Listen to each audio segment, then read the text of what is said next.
Access foaming, sludge bulking, turbid effluent और न जाने कितनी ही समस्याएं हैं जो सर्दियों के दिनों में आपके ईटीपी और एसटीपी में देखने को मिलती हैं। यह ऐसी समस्याएं हैं जो हर साल सर्दियों के मौसम में वापस आ जाती हैं और आपका भी इन समस्याओं से पाला ज़रूर पड़ा होगा, तभी तो आज आप यहाँ पर हैं। Hello guys, welcome to ETP knowledge junction. मैं हूँ संजीत और आज की वीडियो में हम बात करेंगे कि कौन कौन सी समस्याएं हैं जो विंटर सीजन में आपके ट्रीटमेंट प्लांट में आती हैं, उनके क्या कारण हैं और आप कैसे उनसे निपट सकते हैं। तो चलिए शुरू करते हैं।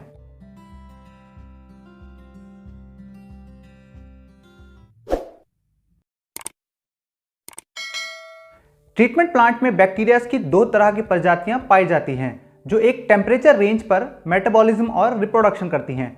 First psychrophilic and second psychrotolerant. Psychrophilic bacterias जो 20 डिग्री सेल्सियस तापमान के नीचे सही से मेटाबॉलिज्म और रिप्रोडक्शन कर सकते हैं और साइकोटॉलरेंट जो 20 डिग्री सेल्सियस से 80 डिग्री सेल्सियस तापमान तक मेटाबॉलिज्म और रिप्रोडक्शन कर सकते हैं। साइकोटॉलरेंट बैक्टीरियाज भी दो प्रकार के होते हैं जो आप यहाँ पिक्चर में देख रहे हैं। बैक्टीरियाज को सही से मेटाबॉलिज्म, ग्रोथ और रिप्रोडक्शन के लिए 15 डिग्री सेल्सियस से 45 डिग्री सेल्सियस तक का तापमान आवश्यक होता है। बहुत कम और बहुत ज़्यादा तापमान बैक्टीरियाज की ग्रोथ को कम कर देता है, जिससे कि ट्रीटमेंट प्लांट में कई प्रकार की समस्याएं आनी शुरू हो जाती हैं। 10 डिग्री सेल्सियस तापमान की गिरावट में बैक्टीरियल एक्टिविटी 50% तक कम हो जाती है और डाइजेशन सिस्टम का तापमान 5 डिग्री सेल्सियस आने पर बैक्टीरियल एक्टिविटी ठप पड़ जाती है। इसीलिए डाइजेस्टर का तापमान कभी भी 10 डिग्री सेल्सियस से नीचे नहीं जाना चाहिए। हालांकि एक्टिवेटेड स्लज सिस्टम का तापमान इससे नीचे कभी नहीं जाता, लेकिन एरेटेड लगून्स और पॉन्ड्स के साथ ये समस्या अक्सर देखने को मिलती हैं। जैसे जैसे तापमान 20 डिग्री सेल्सियस से नीचे जाता है, नाइट्रीफाइंग बैक्टीरिया की एक्टिविटी कम होने लगती है, जिससे कि पुअर बीओडी रिडक्शन की समस्या पैदा हो जाती है। क्योंकि नाइट्रीफाइंग बैक्टीरिया बहुत ज़्यादा टेम्परेचर सेंसिटिव होते हैं। एक फिलामेंटस बैक्टीरिया है जो कि फोमिंग और स्लज बल्किंग के लिए जिम्मेदार होता है। नाम है माइक्रोथ्रिक्स परविसिला। क्योंकि तापमान गिरने पर फैट, ऑयल और ग्रीस की सॉल्युबिलिटी कम हो जाती है, जो बैक्टीरिया के संपर्क में आकर फोमिंग और स्लज बल्किंग का कारण बनता है। और यहाँ पर एंटीफॉर्म और डीफॉर्मर का इस्तेमाल करना समझदारी नहीं होगी। ऐसा क्यों? अगर आप जवाब गैस कर सकते हैं तो कमेंट सेक्शन में लिखकर जरूर बताएं। उम्मीद है अब तक आपको समझ आ गया होगा कि विंटर सीजन में आने वाली समस्याओं के मुख्य कारण क्या हैं। अगर आप भी ऐसी समस्याएं फेस कर रहे हैं तो आप हमारा टेलीग्राम सपोर्ट ग्रुप ज्वाइन कर सकते हैं। ग्रुप का लिंक वीडियो डिस्क्रिप्शन में अवेलेबल है और आप इंस्टाग्राम पर भी पर्सनली मुझसे जुड़ सकते हैं। तो चलिए अब बात कर लेते हैं कि कैसे हम इन समस्याओं से निपट सकते हैं। फर्स्ट, सबसे महत्वपूर्ण है नाइट्रीफाइंग और डीनाइट्रीफाइंग बैक्टीरिया, जिसकी वजह से नाइट्रिफिकेशन और डीनाइट्रिफिकेशन प्रोसेस हो पाती है, जिससे कि वेस्ट वाटर क्लीन होता है। नाइट्रिफिकेशन और डीनाइट्रिफिकेशन पर एक डिटेल्ड वीडियो ऑलरेडी बन चुकी है।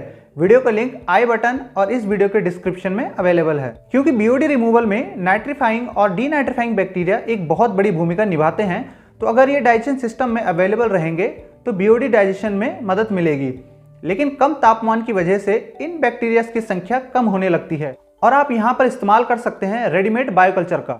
और एक बायोकल्चर जिसका जिक्र मैंने पहले भी किया है, Super 24 by Superweld Eco Solution. Super 24 bioculture is a mixture of specialized bacteria which are responsible for carrying out the process of nitrification and denitrification, and it is especially free from filamentous bacteria like anthrax, salmonella and E. coli.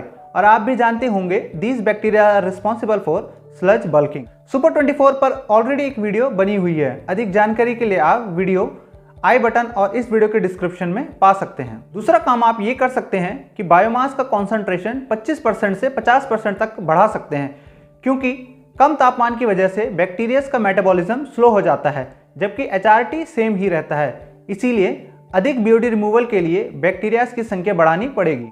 लेकिन यह कैसे निर्धारित करेंगे कि bacterial concentration कितना बढ़ाना है?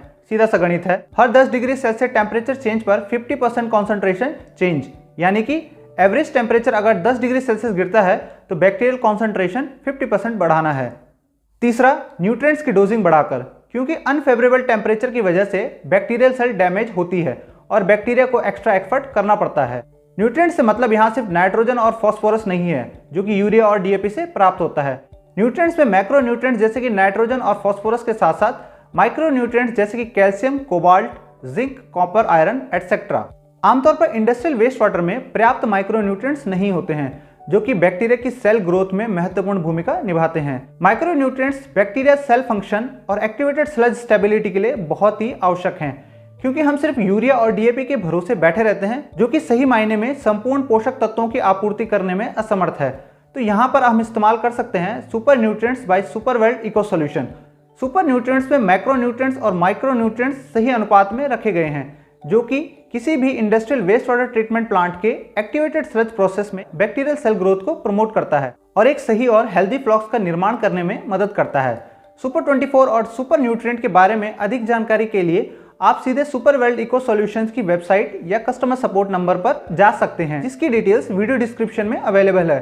और आप कमेंट करके बता सकते हैं कि और किस विषय पर आप वीडियो देखना चाहते हैं। तो आज के लिए बस इतना ही। वीडियो अगर इन्फॉर्मेटिव लगी है तो वीडियो को लाइक करें और चैनल को सब्सक्राइब जरूर करें। Thank you guys.